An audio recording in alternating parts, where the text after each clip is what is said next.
Hi, my name's Chris Hyman, golf course equipment manager at a club up in Rochester, New York.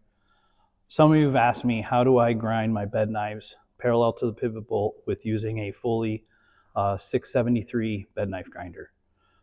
Once I get the knife mounted, I actually bring it to the bench plate first to kind of get a vision of where my knife is currently at well on the machine or on the bed bar.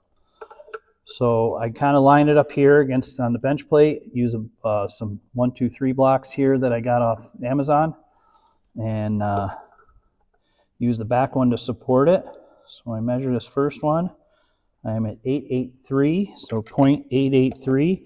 Knowing that this is 2 inches, I'm technically 2.883, but we're just going to go 883. I like to write it on the bar, so when I get up to the grinder, I don't have to kind of remember where I'm at. So we'll flop over to the other side. We'll put this up here on this. Make sure everything is snug. We'll measure the next number side here. And we are 879. So we are 0.879. So we're about 4 thousandths difference, which really isn't that bad. One more thing I do here is I actually will flip it up on the top. So I take my blocks here, I'll put them like this on the side, on the 2-inch side. I'll flip my knife over and I'll rest the bed knife or the bed bar right on the pivot bolts onto the 1, 2, 3 blocks. And that way it's down, so you feel that little bit of a rock. What that does is it takes the chance of the, I guess, arms or ears, I've heard 2 different names on them, if they might be potentially bent or worn. So it takes that out of the equation, and that way we go from there. So I have some shims here where I'll start with a 2 thousandths, and I'll kind of feel going across. And what this does is it kind of paints a little bit of a picture of what I might run into when I get to my top grind. So this is a 1 thousandth shim. The other day I was doing this and I actually had my 1 thousandth slide right through the middle and it tightened back up here. This one actually feels a little looser on this side, which I think is that shorter side that we just did of that 879, which makes sense. This goes a little further in. So with here, when I put it up on there, I was touching on the ends, but not here. So basically had that little smiley face in it. So once I check that and I kind of get a good vision of where I'm going to be, then we take it to the grinders. So here we are at the grinders, and I'm going to pull these flags down, and I've already calibrated them to be equal. We'll get it up on here, kind of square it up, make sure we're centered. Hold it down and lock in the magnet. Oops, actually release. I like to move my flags out to the tips. All right, we're going to lock those in. And this is a Toro Edge Max bed knife here for fairways. And this is obviously a Toro bar. We're going to mark up the knife with some marker here so we get an idea of where we're grinding.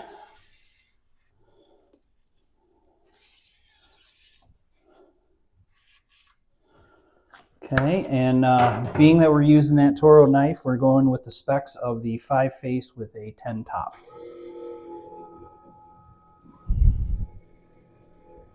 Okay, we'll lock it in. So we'll make sure the stone clears the knife. We'll back it off a little bit so we don't hit it. And what I have here is a Fowler magnetic dial gauge with a magnetic base. And what I do is I actually put it up here towards the front of the motor. I will move it over to the side. I like working off of this side to help set it up. Makes it a little bit easier. We'll lock that down. And as I'm setting this up, one thing that I'm doing is you got this adjuster right here. I like to make sure that that's pointing forward. And I'll explain what that reason is when we get to it. What I have here is a 6-inch extension with the round foot or tip on this, and I'll have part numbers at the end of the video. So as of right now, it's crooked, and I can see that. We want to try and get it square. So what I do is I take my pen light here, I'll stick it in behind, And yep, it is. So I will square it up. There we go, until I don't see any light. There we go. So that now tells me that I am straight on as best as possible. So I'm going to back it up a little bit. So what we do is we want to make sure when we go across, we don't hit, obviously, the bed bar. So we're going to come down to this side, and I like to come as close as I can to the bed bar on these bolts. And what I'm using for the bolts is bolts from McMaster-Carr, some precision bolts, and I'll have part numbers at the end of the video as well. Come back across. We'll check this. We're a little bit off, so we'll come in and zero it. Come here. That's 0. And that's 0. So with this being 0.003 closer than this, I expect this side to touch first, and I expect to get a grind once I get into it to be almost all the way here before it falls off. Very similar to when you're grinding reels. For every 0.005 is like a spider. So it's 5, 10, 15, depending on how much you're off on your cone. So I'm going to come over to which I know is my high side. Give it a little bit of a touch. And I feel it disappear. And I'm going to click in 1, 2, 3, and now I hear a scratch. So that tells me I'm pretty good on that. Come back over here, just do my touch to get it close. Back off so I know I'm close. And now we'll lock that in, bring this down, and we will grind.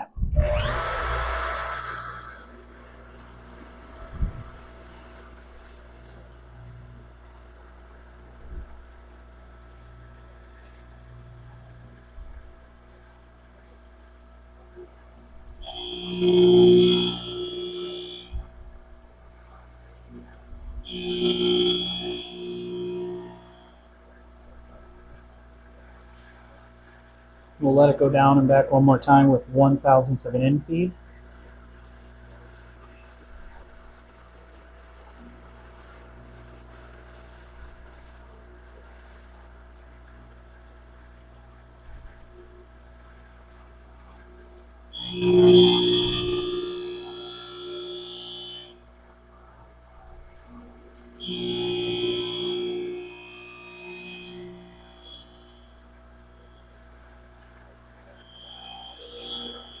There we go, and it ran out right about there.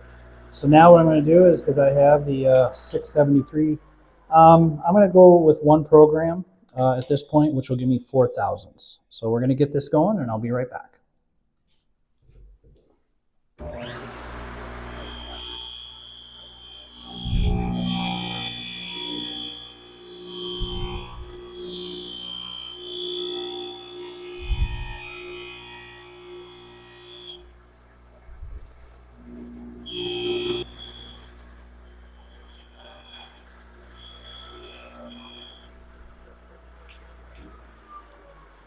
All right, so now we finished after the program, and I actually gave it a couple more passes on the spark out. I found with these Edge Maxes, you got to let that stone go across a couple extra more times. So now what we're going to do is we're going to parallel to the face. We move this to the side. We're now going to rotate this all the way, or part way up. And the reason why I want to go part way up is I want to bring the feet back out. And being that this is a little looser, this is a little snugger, which is I expect. I don't know if snugger is the right term, but tighter. Release the magnet. So now what I'm doing, I'm now squaring up the bed bar this way, because before it was technically off a little bit because of the unparalleled to the pivot bolt of the face. So now we'll lock it back in, and we will bring it all the way up.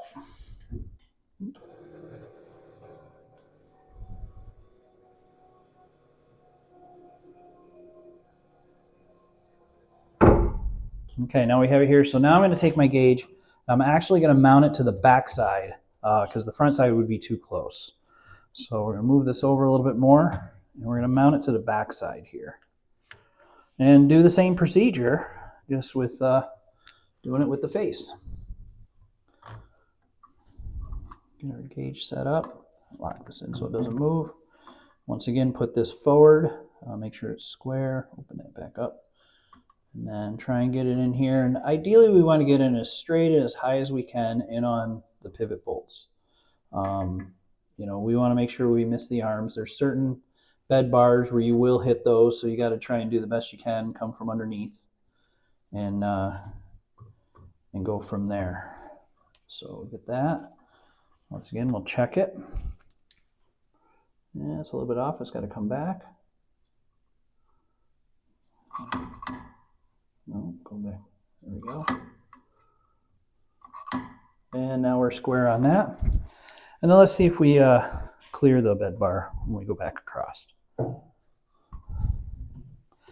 And we're clear, and that's pretty good. And then once again, we come over here, and we will zero out our gauge.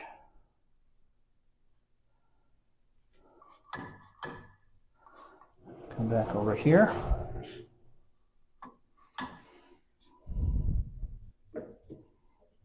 Adjust that in. It was about 15 thousandths off for those that want to know, so I went a little bit past the zero line because we know it's going to go past it when we pull it in. And come over here, and that's pretty zeroed right there. Let's go back and do a double check. Yeah.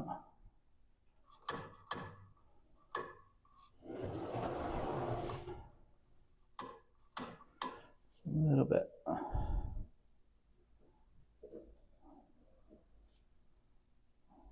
There we go. Oops.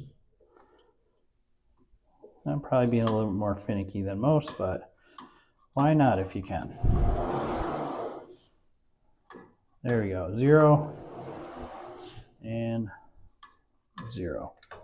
So now what we'll do is we'll come up here, we'll give it a scratch, and go from there.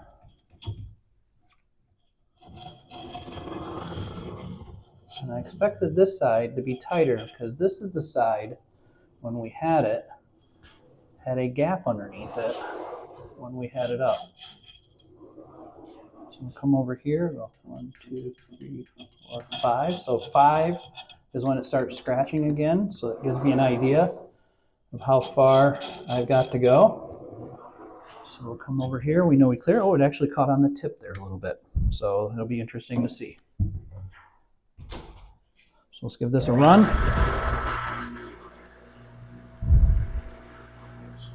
Got a little bit of a tip right there.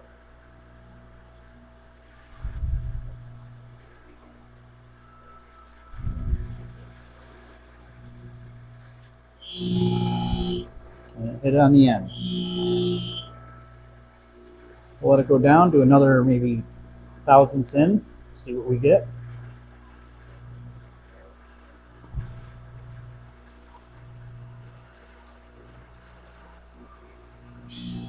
There we go, we get a little bit of a touch.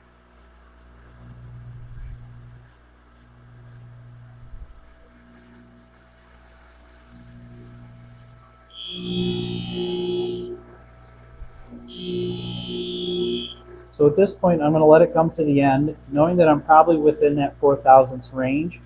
I'm going to let this rest and do a program of 1 again, and we'll see how it goes at the end of that. And we'll hit 1 and let it take off.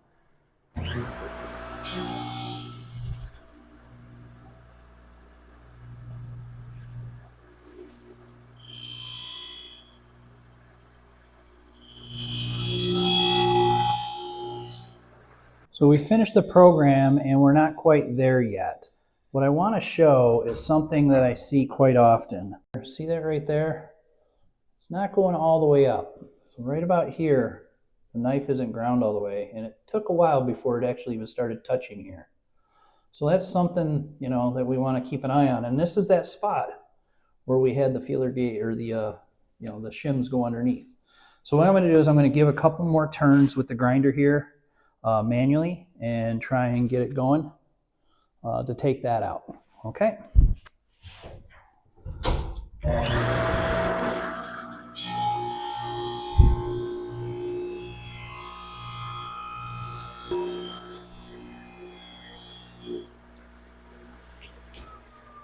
So there we go. All I had to do is bring in another 2000s and then just let it run the spark out. I tend to run it a little extra on the spark out phase with these Edge Maxes to really just kind of get it ground down. One thing I watch is the spark consistency of looking at that going across. Once I kind of see it equal all the way across and hitting where that low area is and about the same type of spark, then I feel pretty good about that, and just let it run a couple more times and we'll pull it off. Something that I do too is, because we know we just created a burr, and some people will use a block of wood. One thing that I've used here is a brass bushing that I used from an old mower that got repaired, and we'll just take that across. We'll just kind of get rid of that burr. Go from there. And then what I'll do is before I put it on, I'll reestablish some of the lead-in is still here, but I'll file that down a little bit more. Okay, let's take it back over to bench plate and let's see what our numbers are. All right, so now we've come back to the bench plate here and we're going to see what our results are. So once again, we'll set this back up in this nature. And we'll make sure our gauge is 0. And we are pulling it tight. There we go. Here, 8. Square it up. 8, 7, 6. Come over here.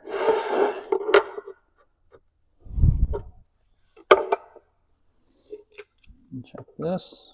Pull everything snug. And we are 0.875. 7.5. If I go a little snugger, it goes 7.6. So I would call that pretty good within 1/1000ths. If I do it again, I get 7.6, 7.7. So I feel like I'm in the ballpark of being at 8.77 as an average and being parallel. So the last thing we'll do is we'll flip it back up like we did the first time and see if that shim falls through in that area that we thought.